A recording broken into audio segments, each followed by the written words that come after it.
पिछले 11 दिन से पूरे बिहार के कोने कोने में जो पदयात्रा चल रही थी, इस पदयात्रा में शामिल रहे। इस पदयात्रा के पूरे मुहिम में साथ रहे सभी साथियों को मेरा इस्तेमाल करो।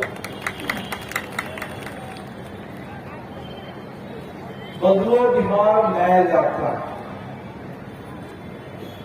इसी के साथ हम लोगों ने यात्रा शुरू की और जो हमने देखा नवादा से पटना आते हुए, इस समय बिहार की सरकार पूरी तरह से जनता से अलग थलग है। जनता और सरकार बिल्कुल अलग है। कोई लेना देना जनता के लिए सरकार के बीच में रहने दिया। और ये सिर्फ यात्रा की बात नहीं है, हमने उस दिन तो इसको बहुत शिद्दत से महसूस किया जब कोसी का तटबंध टूटा हुआ था। हम लोग दरभंगा के इलाके में और प्रभावित इलाकों का दौरा कर रहे थे और उस समय पटना में जनता दल युद्ध की बैठक हो रही थी नीतीश जी के नेतृत्व में, और वहां मंथन चल रहा था कि 2025 के विधानसभा चुनाव में नीतीश जी को फिर कैसे मुख्यमंत्री बनाया जाए और 243 में 225 सीट कैसे जीता जाएगा, उसके लिए रणनीति बन गई। और पूरा उत्तर बिहार बाढ़ में डूबा हुआ था। पूरे बिहार में लोग भूमि सर्वे को लेकर परेशान, स्मार्ट मीटर को लेकर परेशान, सरकार का इससे कोई लेना नहीं। तो बिहार अब ऐसे कोर पर पहुंच गया है जहां सरकार को अपने में ही मस्त है, सत्ता के घमंड में चूर है, मस्त है। आप कहेंगे कि स्मार्ट मीटर से परेशान है, वो आपको समझाएंगे कि स्मार्ट मीटर से आप स्मार्ट बनेंगे।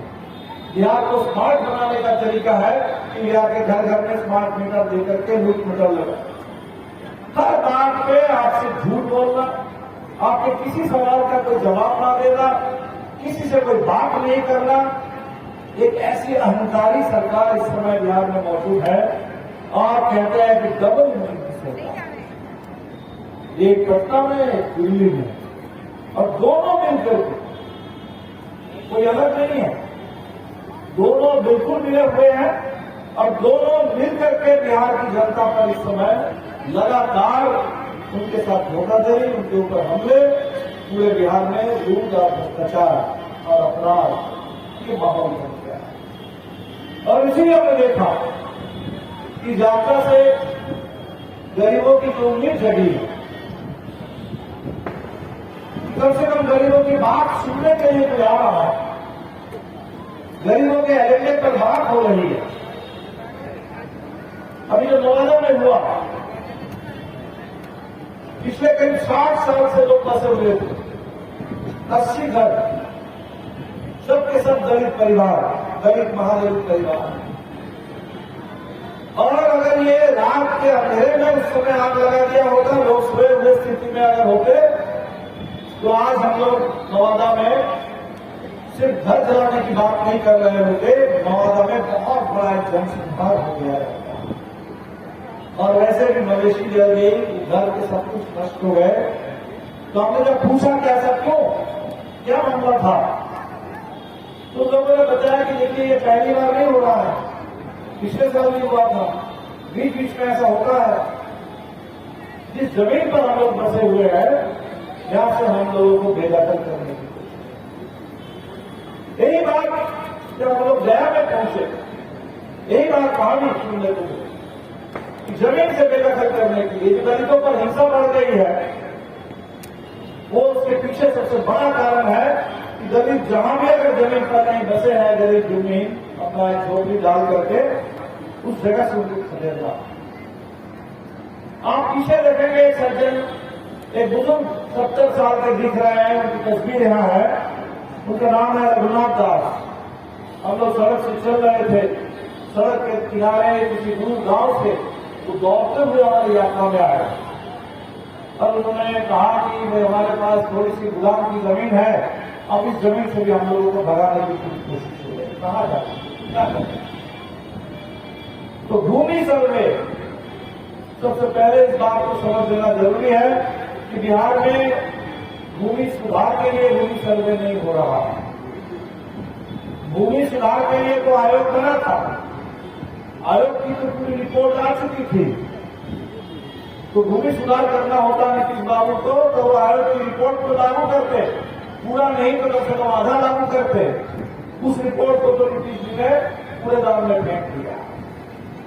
ये भूमि सर्वे कोई भूमि सुधार के लिए नहीं हो रहा है, ये भूमि सर्वे हो रहा है कि बिहार में इतने लंबे समय के भूमि आंदोलन के जरिए, संघर्षों के जरिए, दशकों से, अभी धीरे की बात कर रहे थे भूपेंद्र झा के जमाने की, आजादी के पहले के दौर में जमींदारी उन्मूलन के लिए जो आंदोलन खड़े हुए थे, शाहजहां सरस्वती के जमाने में जो आंदोलन खड़े हुए थे, दशकों से लड़ते हुए और खासकर भाकपा माले के आने के बाद भोजपुर से लेकर के पूरे पटना, जहानाबाद से लेकर उत्तर बिहार में लाल झंडा लेकर के जो गरीबों ने अपनी एक पहचान बनाई, थोड़ी सी भी जगह गरीब के कब्जे में आई, उस जमीन पर गरीबों ने झोपड़ी लगा करके किसी तरह वो जिंदा रह रहे हैं।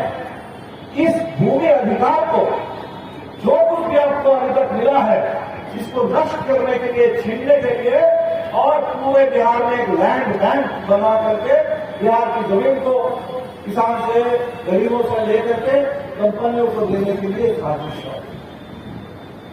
जो किसानों के साथ साजिश थी वो भी यही कि खेती बर्बाद कर दो, किसान से जमीन ले लो। किसानों ने साजिश को पहचाना और वो 3 कानून के खिलाफ किसान जम के लड़े। सरकार को थोड़ा पीछे हटना पड़ा, वो 3 कानून गए, लेकिन अभी किसानों पर हमले जारी है।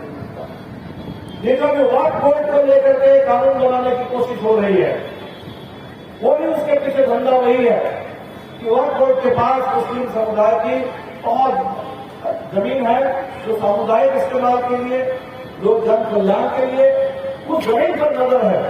उस जमीन को कैसे कब्जा करके कंपनियों को दे दिया जाए, कॉर्पोरेट राज कायम किया जाए, इसकी साजिश है। तो बिहार की भूमि सर्वे भी इसीलिए हो रहा है और इसीलिए यात्रा में जो हम लोगों ने ऐलान किया कि बिहार में जो गरीब जहां बसे हैं, उस जमीन का, बिहार में जितने मुसलतोली है, उन तमाम लोगों को उस जमीन का पहले पर्चा दो, उस जमीन की गारंटी दो। जमीन के पर्चा के बगैर बिहार में कोई भूमि सर्वे नहीं चलेगा। ये बिहार के गरीबों ने राज किया। जो हमने देखा कि स्मार्ट मीटर को लेकर लोग परेशान है, ये क्या है? गरीबों को फिर से अंधेरे में धकेल देने की कोशिश है। अब कह रहे कि स्मार्ट मीटर सब स्मार्ट बनेंगे, नहीं। ये स्मार्ट मीटर के पीछे की कहानी कुछ और है। नीतीश जी के अधिकारी जो पावर कॉर्पोरेशन के सीएमडी अभी जेल में है, ईडी की जांच चल रही है, छापा चल रहा है। ये स्मार्ट मीटर की कंपनियों के साथ उनका लेनदेन है, ये भ्रष्टाचार का मुद्दा है और भ्रष्टाचार के जरिए तय किया गया कि यहाँ पर स्मार्ट मीटर ठोक दिया जाए। जबकि सवाल हमारे संदीप जी ने विधानसभा में उठाया था कि नीतीश जी, एक तरफ तो सर्वे किया गया, एक तरफ तो पता चला कि 6,000 से कम कमाई पर बिहार के 95 लाख परिवार किस तरह गुजारा कर रहा है, 1/3 बिहार। तो ये 6,000 से नीचे के आमदनी वाले जो लोग हैं, उनके ऊपर अब डबल इंजन सरकार का जो डबल हमला है, मोदी जी गैस सिलेंडर लाद रहे हैं 1,000 रुपए के और नीतीश जी 1,000 रुपए का बिजली बिल ठोक रहे हैं। तो 1,000 रुपए गैस का और बिजली में अगर चले जाए, ये 6,000 वाले लोग खाएंगे क्या, जाएंगे कहाँ? और इसीलिए हम लोगों ने मांग उठाई कि बिहार के गरीबों को भी पंजाब के तर्ज पर, दिल्ली के तर्ज पर 200 यूनिट बिजली बिहार के गरीबों को फ्री में देना होगा, बिहार के किसानों को भी 200 यूनिट बिजली फ्री में देना होगा। लेकिन नीतीश जी ने काम किया, उनका लगा दिया स्मार्ट मीटर, और स्मार्ट मीटर से लोग इतने परेशान है कि मीटर इतना स्मार्ट है कि हर 7 दिन में 10 दिन में रिचार्ज मांग रहा, 7 दिन में 10 दिन में पैसा खत्म और बिजली भी खत्म। ये बिहार के साथ ये अपना है, ये मजाक और इतना अहंकार की बात सुनने में लेते आदमी, पूरा बिहार बोल रहा है और मुख्यमंत्री कह रहे हैं कि नहीं, हमने जो कह दिया सो कह दिया। शराबबंदी की बात कर रहे हैं, इतना बड़ा ढकोसला है। अवैध जहरीली शराब से सिवान में 70 लोग मर गए।